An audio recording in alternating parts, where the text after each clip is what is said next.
En el gran teatro cósmico, nuestro sistema solar presenta un elenco de personajes fascinantes. Entre ellos, Venus brilla intensamente en nuestro cielo, a menudo confundido con una estrella. La llamamos la estrella de la mañana o la estrella vespertina, un sereno faro en el crepúsculo. Es nuestro vecino planetario más cercano y en muchos sentidos debería resultarnos familiar. Es casi del mismo tamaño que la Tierra, compuesta de materiales rocosos similares y orbitando el mismo Sol. Podrías pensar en Venus como el gemelo de la Tierra, nacido de la misma nube arremolinada de gas y polvo hace miles de millones de años. Pero los gemelos pueden crecer y ser, muy diferentes. Venus es la historia de un mundo que tomó un rumbo radicalmente distinto. Imagina dos hermanos planetarios, la Tierra y Venus. Comenzaron con herencias similares. Ambos eran mundos rocosos en la zona habitable, esa región de ricitos de oro, donde podría existir agua líquida. Es posible que la Venus primitiva incluso tuviera océanos, tal vez vastos y llenos de potencial para la vida. Por un tiempo, sus futuros pudieron parecer igualmente prometedores, pero en algún momento, sus destinos se separaron. Mientras la Tierra floreció en el refugio azul y verde que conocemos, Venus se precipitó en un estado catastrófico. Se convirtió en una advertencia escrita a lo largo del cosmos, un recordatorio claro de cuán frágil puede ser un paraíso planetario. Su historia no trata solo de otro mundo, es un espejo que refleja un posible futuro para el nuestro. El misterio de Venus es esta diferencia tan profunda. ¿Por qué un mundo se convirtió en un paraíso y el otro en una visión del infierno? Comprender esta divergencia es una de las grandes búsquedas de la ciencia planetaria. Nos obliga a hacernos preguntas fundamentales sobre nuestra propia existencia. ¿Qué secuencia específica de eventos inclinó la balanza para Venus? ¿Fue su proximidad ligeramente mayor al Sol? ¿Fue la falta de un campo magnético que la protegiera del viento solar? ¿O fue la composición de su atmósfera primitiva lo que la llevó por un camino irreversible? Descifrar estos secretos es crucial, no solo por la ambición de algún día visitarla o vivir allí, sino para salvaguardar el futuro de nuestro propio hogar. Así que, cuando miramos ese brillante punto de luz, estamos viendo algo más que un planeta. Estamos contemplando una historia de azar cósmico y destino planetario. Venus es el gemelo perdido de la Tierra, un mundo de extremos que desafía nuestra imaginación y nuestra ciencia. Es un lugar de presiones aplastantes, calor abrasador y nubes ácidas. Por todas las medidas, es el planeta más inhóspito de nuestro sistema solar. Y sin embargo, es precisamente esta hostilidad lo que nos atrae. Nos llama a comprender, a explorar y, quizás, en un futuro muy lejano, a transformar. El viaje a Venus no comienza con un cohete, sino con una pregunta: ¿qué le ocurrió a nuestro mundo hermano? Oh, vamos a hacer un viaje, no a una playa ni a una montaña, sino a la superficie de Venus. Nuestra nave tendría que ser una auténtica fortaleza. Al descender, nos sumergimos en una atmósfera tan densa que parece casi un océano de gas. El cielo no es azul, es un amarillo anaranjado turbio y opresivo, filtrado por densas nubes de ácido sulfúrico. Olvídate de la lluvia. Aquí, llovizna ácido que nunca llega a tocar el suelo. El calor intenso vaporiza las gotas mucho antes de que alcancen la superficie. Este no es un mundo amable. Es un mundo forjado en las condiciones más extremas que puedas imaginar, un lugar que hace que Mordor parezca un destino vacacional agradable. Si de alguna manera pudieras estar de pie sobre la superficie venusiana, la presión sería abrumadora. Es unas 92 veces mayor que la que sientes al nivel del mar en la Tierra. Es el equivalente a estar casi 1 kilómetro bajo el agua en uno de nuestros océanos. Tu cuerpo sería aplastado al instante sin la protección de un traje parecido a un batiscafo.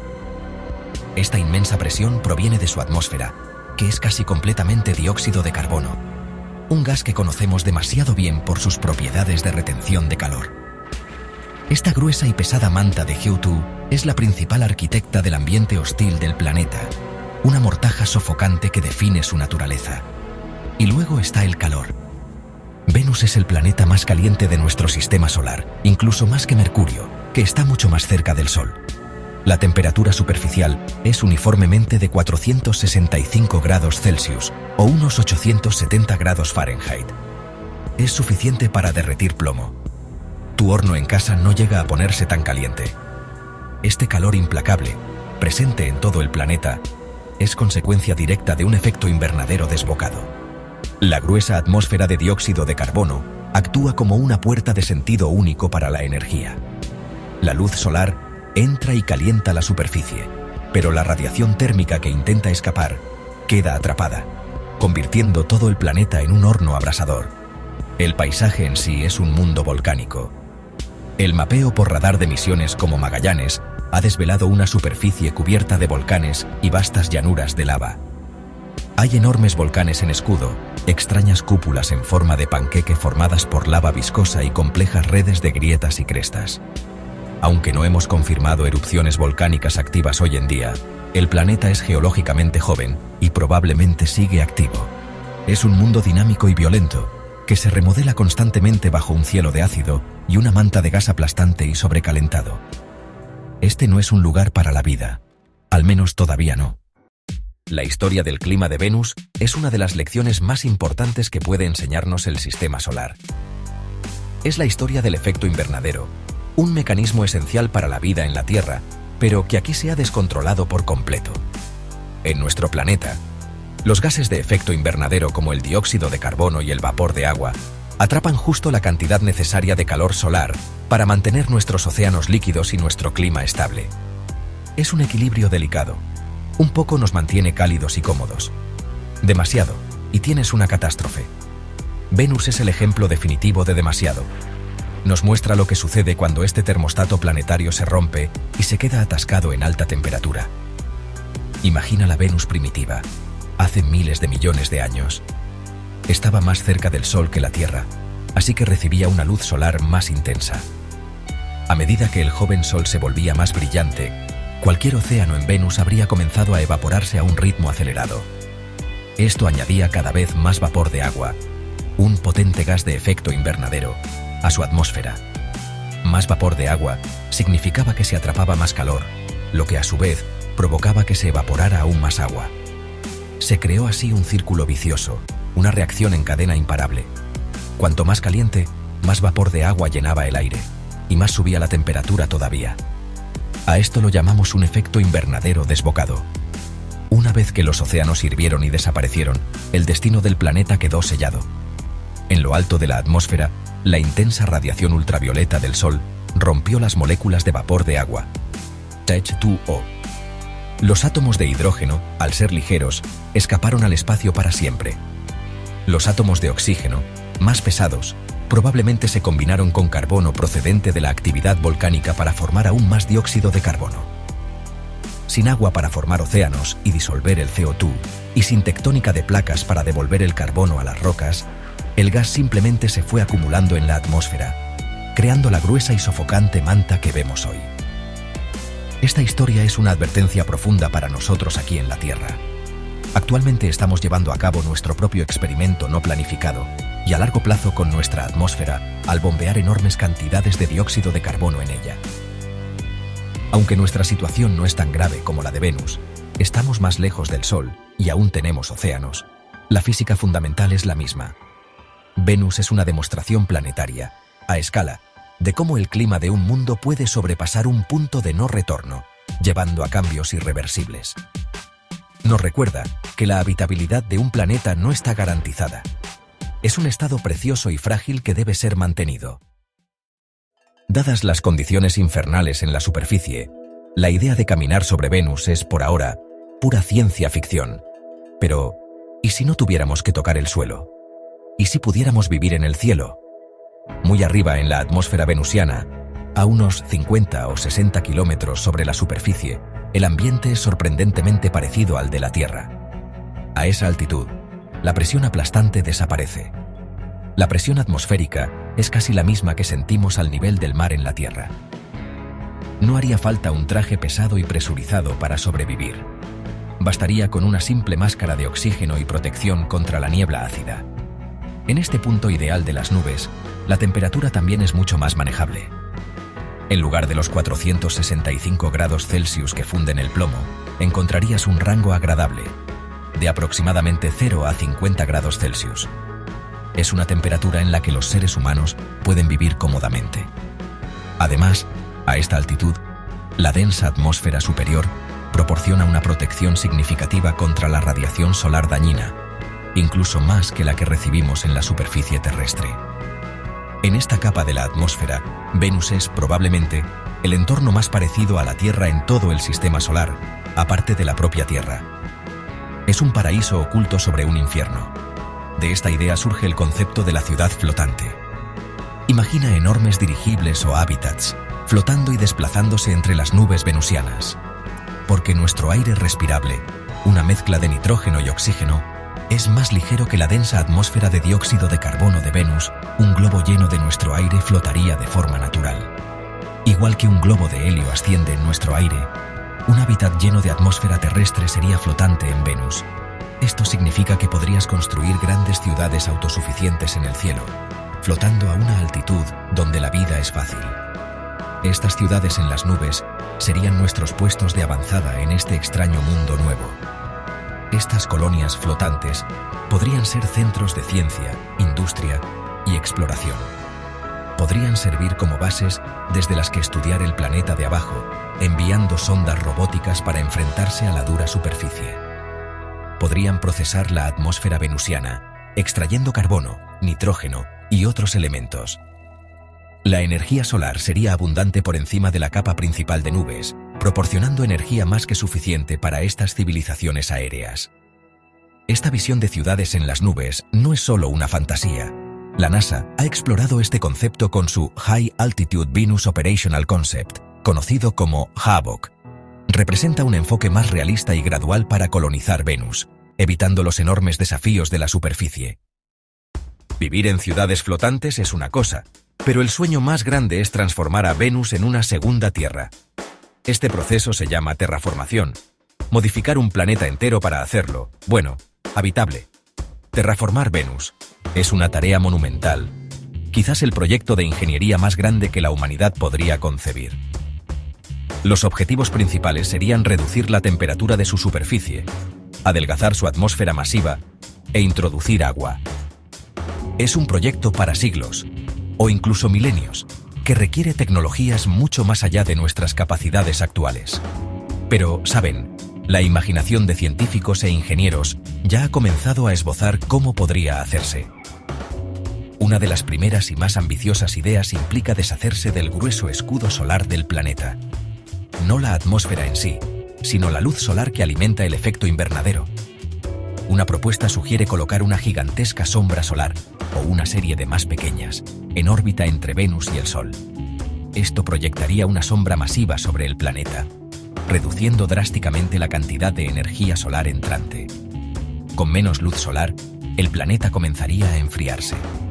En un siglo o dos, la temperatura podría bajar lo suficiente como para que el dióxido de carbono atmosférico comience a condensarse, primero como nieve de hielo seco y eventualmente formando océanos de dióxido de carbono líquido en la superficie enfriada. Otro enfoque se centra en eliminar directamente el dióxido de carbono de la atmósfera. ¿Cómo podríamos hacer eso a escala planetaria? Bueno, una idea es bombardear el planeta con asteroides o cometas ricos en hidrógeno. El hidrógeno reaccionaría con el dióxido de carbono atmosférico en un proceso químico para producir grafito, carbono y agua. Esto simultáneamente encerraría el carbono y crearía el agua tan necesaria. Otro enfoque, más biológico, implica sembrar la atmósfera superior con microbios genéticamente modificados. Estas formas de vida microscópicas serían diseñadas para consumir dióxido de carbono y convertirlo en oxígeno y carbono orgánico, muy parecido a lo que hacen las plantas en la Tierra a través de la fotosíntesis. Estos son solo algunos de los grandes planes. Otras ideas incluyen usar potentes láseres para lanzar partes de la atmósfera al espacio o extraer magnesio y calcio de asteroides para reaccionar y secuestrar el dióxido de carbono en carbonatos sólidos. Cada uno de estos planes es, honestamente, impresionante en su escala y complejidad. Todos requieren una energía y recursos inmensos y un nivel de esfuerzo global, o más bien interplanetario, coordinado que es difícil de comprender hoy en día. Terraformar Venus no se trata solo de cambiar un planeta, requeriría que nos cambiáramos a nosotros mismos, para convertirnos en una especie capaz de tal administración cósmica. Profundicemos en uno de los pasos más críticos de la terraformación de Venus: cambiar su atmósfera. El aire venusiano es la raíz de la mayoría de sus problemas. Es demasiado denso, demasiado caliente, y está compuesto casi en su totalidad por dióxido de carbono que atrapa el calor. Para hacer que Venus sea habitable, debemos alterar fundamentalmente su composición química. Esta es química a escala planetaria, un proyecto que haría que todos nuestros procesos industriales en la Tierra parecieran un juego de niños. El objetivo es doble: eliminar las vastas cantidades de dióxido de carbono e introducir una mezcla respirable de nitrógeno y oxígeno. Una de las propuestas más orgánicas implica una solución biológica. Podríamos, en teoría, introducir algas o cianobacterias en las nubes venusianas, a esa altitud habitable de alrededor de 50 kilómetros. Estos organismos serían modificados genéticamente para prosperar en las condiciones ácidas y usar la fotosíntesis para convertir el dióxido de carbono en oxígeno. Durante vastos periodos, estas granjas microbianas flotantes comenzarían lenta, pero seguramente a cambiar la composición de la atmósfera. A medida que mueren, el carbono que contienen caería hacia la superficie, eliminándolo efectivamente de la atmósfera y secuestrándolo en el suelo. Esto es esencialmente usar la vida para luchar por más vida. Un método más directo y de fuerza bruta sería eliminar físicamente la atmósfera. Esto suena como algo sacado de un cómic de superhéroes, pero la física es plausible, aunque increíblemente difícil. Uno podría imaginar estrellar una serie de asteroides grandes y de rápido movimiento contra el planeta. La inmensa energía de estos impactos literalmente lanzaría enormes trozos de la atmósfera al espacio. Es una forma violenta y caótica de adelgazar el aire y requeriría una precisión increíble para evitar destrozar el planeta mismo. Es billar planetario a escala cósmica, con el futuro de un mundo como premio. Otro enfoque químico implica introducir elementos que reaccionen con el dióxido de carbono. Si pudiéramos extraer y transportar cantidades masivas de calcio o magnesio, quizás de mercurio o del cinturón de asteroides, podríamos pulverizarlo y liberarlo en la atmósfera venusiana. Estos elementos reaccionarían con el dióxido de carbono para formar rocas de carbonato estables, como la piedra caliza y la magnesita. En esencia, estaríamos convirtiendo la atmósfera gaseosa en una capa mineral sólida en la superficie del planeta. Esto secuestraría eficazmente el dióxido de carbono, adelgazaría la atmósfera y reduciría la presión y la temperatura con el tiempo, sentando las bases para la siguiente etapa de la terraformación. Soñar con terraformar Venus es fácil. Hacerlo de verdad requiere tecnología que está mucho más allá de nuestro alcance actual. La brecha entre nuestros conceptos y nuestras capacidades es inmensa. Consideremos el equipo que necesitaríamos. Primero, necesitaríamos una revolución en el transporte espacial. Para mover las cantidades colosales de equipo, materiales o incluso asteroides necesarios para cualquier proyecto de terraformación, necesitaríamos algo mucho más eficiente y potente que los cohetes químicos actuales. Quizás, los cohetes de fusión o las velas solares avanzadas podrían proporcionar el empuje necesario para este levantamiento pesado interplanetario. Una autopista espacial robusta y asequible es el primer requisito no negociable. Luego, necesitaríamos avances en robótica e inteligencia artificial. Las etapas iniciales de cualquier proyecto venusino serían demasiado peligrosas para los humanos. Necesitaríamos ejércitos de robots autónomos capaces de trabajar en entornos extremos. Estas máquinas tendrían que construir, reparar y mantener sistemas complejos en las nubes ácidas o en la superficie abrasadora. Serían nuestras manos y ojos, los pioneros robóticos que allanarían el camino para el asentamiento humano. Desarrollar robots que puedan soportar las condiciones venusinas durante años es un desafío de ingeniería monumental en sí mismo. Los requisitos de energía para la terraformación son simplemente asombrosos.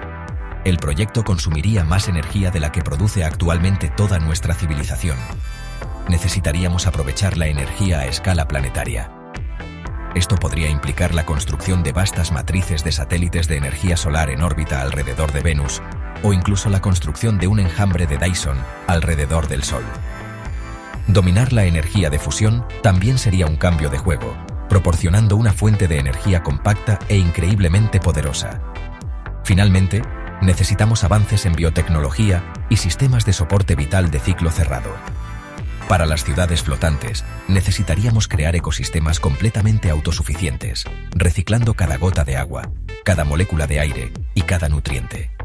Para el proyecto de terraformación más grande, necesitaríamos convertirnos en maestros de la ingeniería genética, creando microbios y plantas que puedan sobrevivir en el entorno venusino.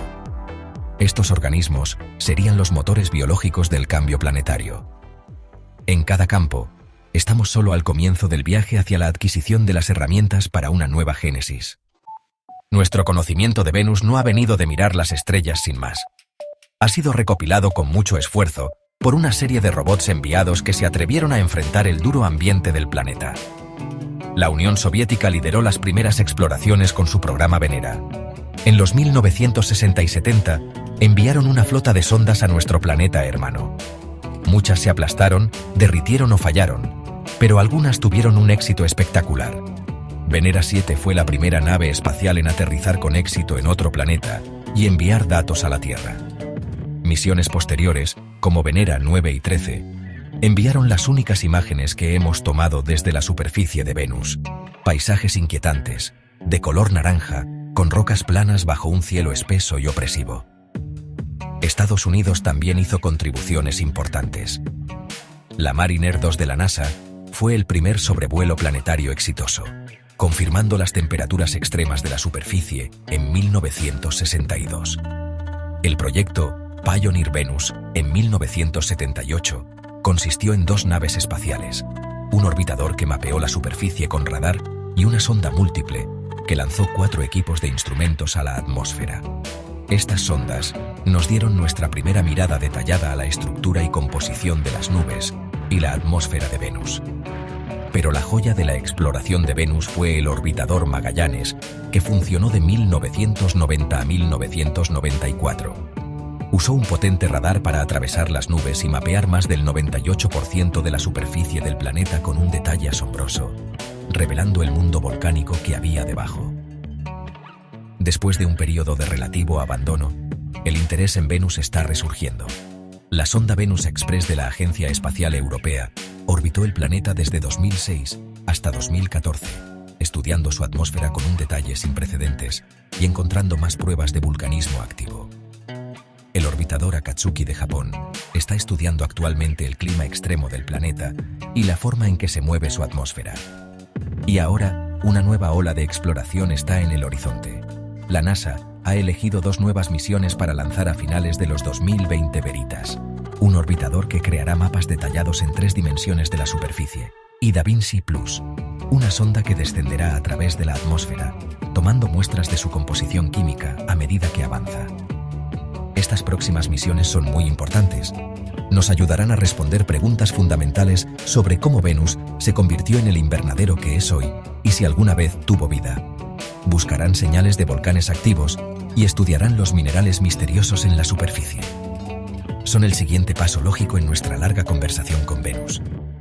Cada misión se basa en la anterior, añadiendo otra pieza al rompecabezas. Son los susurros del futuro, sentando las bases científicas que algún día podrían permitir a nuestra especie contemplar el audaz sueño de llamar a Venus nuestro segundo hogar. Entonces, volvemos a la pregunta principal.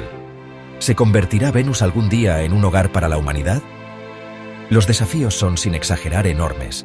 Estamos hablando de enfriar un planeta por cientos de grados, quitar una atmósfera 100 veces más gruesa que la nuestra y crear océanos de la nada. Es un proyecto que necesitaría el esfuerzo unido de muchas generaciones, usando tecnologías que hoy solo existen en nuestra imaginación. El tamaño de la tarea hace que parezca una fantasía imposible, un sueño para una versión futura de nosotros mismos, lejana y casi divina. Sin embargo, no deberíamos descartarlo tan rápido. La historia de la humanidad es una historia de convertir lo imposible en algo inevitable. Hace unos pocos siglos, cruzar un océano era algo muy peligroso. Hace un siglo, volar era una novedad. Hace unas décadas, caminar en la Luna era ciencia ficción. Nuestra especie se define por su inquietud, su curiosidad y su deseo de ir más allá. El impulso de explorar y expandirse está en nuestro propio ADN. Si nuestra civilización sobrevive y sigue avanzando, no se trata de si intentaremos cambiar otros mundos, sino de cuándo y cómo. El viaje a Venus, ya sea a ciudades flotantes o a una superficie completamente transformada, nos cambiaría tanto como nosotros cambiaríamos el planeta. Nos obligaría a ser una especie verdaderamente espacial, unida por un propósito común que va más allá de los países y los problemas pequeños. las tecnologías que necesitaríamos desarrollar, energía limpia, robótica avanzada, reciclaje perfecto, ingeniería genética, traerían grandes beneficios para nosotros aquí en la Tierra. La búsqueda de construir un nuevo paraíso en Venus podría ser lo que nos ayude a salvar el nuestro. Quizás el papel final de Venus en nuestra historia no sea como un segundo hogar, sino como una motivación cósmica. Permanece en nuestro cielo como una advertencia brillante y hermosa, y un desafío tentador. Nos recuerda lo frágil que es nuestro propio mundo y nos impulsa a alcanzar las estrellas. Si los humanos alguna vez caminarán sobre un Venus verde y transformado es incierto. Pero el sueño de hacerlo inspirará a generaciones de científicos, ingenieros y exploradores. Alimentará nuestra innovación y ampliará nuestro conocimiento del universo. Y al final, el viaje, el esfuerzo, el intentar lo imposible, ese podría ser el destino más importante de todos.